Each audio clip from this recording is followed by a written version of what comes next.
आज शनिबार मजा आहा नि तिमी किन यस्तो लुगा लाउँछौ के गर्नु तिमी धनी म गरिब धनी र गरिब पनि भन्ने हो र हाम्रो यस्तै धर्म हो के गर्नु दिदी ल दिदी अब म हजुरको घर आउँछु काम गर्न ल श्रीराम श्रीराम हजुर पनि राम्रो छ जानु ल दिदी ए दिदी तिमी आयौ कोही पनि थिएन त्यही भएर आएको तिमी आइदेऊ जाऊ खोर सफा गर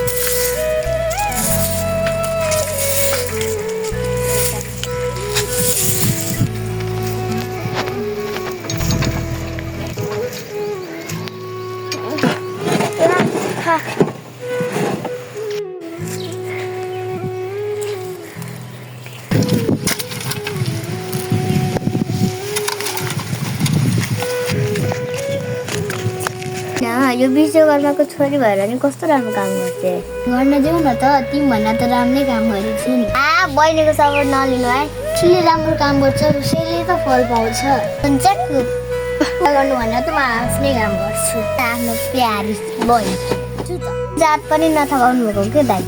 कस्तो जात जात गरिरहेको थिएँ मान्छे त मान्छे नै हो नभएर त उनी जनावर हो र खाइ हुनसक्छ घरमा बहुत घुर्किराउने कसै नभएको बहिनी दिदी मैले सबै काम तेरो खुट्टाहरू हाम्रो छोइस त नै हाम्रो घरमा के हुन्छ के नै हुन्छ र दिदी गाली गर्नलाई बहिनीलाई खुट्टामा टेक्नै दिनुहुन्न किन सानो जातको हामी ठुलो जात बहिनीलाई सानो जात र ठुलो जात भन्न थाल्यौ के गर्नु त दाइ छोडेर आऊ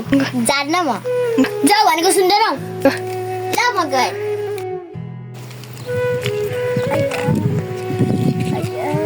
दिदी सबैलाई के भयो दिदी उठ्नु उठ्नु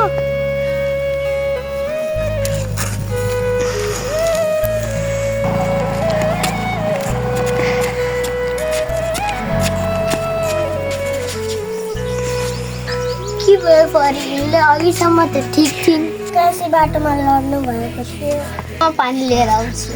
रुख त पानी छिम्किन्थ्यो अनि खाऊ त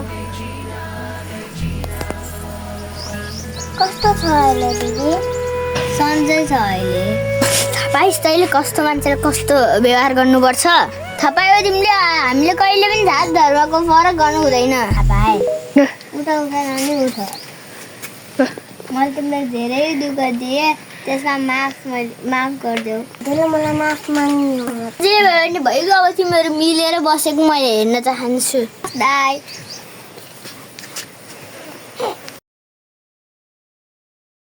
धर्म जात गरिबी होइन मानवता नै हाम्रो पहिचान हो अब होइन सम्मान फैलाऊ मानवतामाथि विदेल तल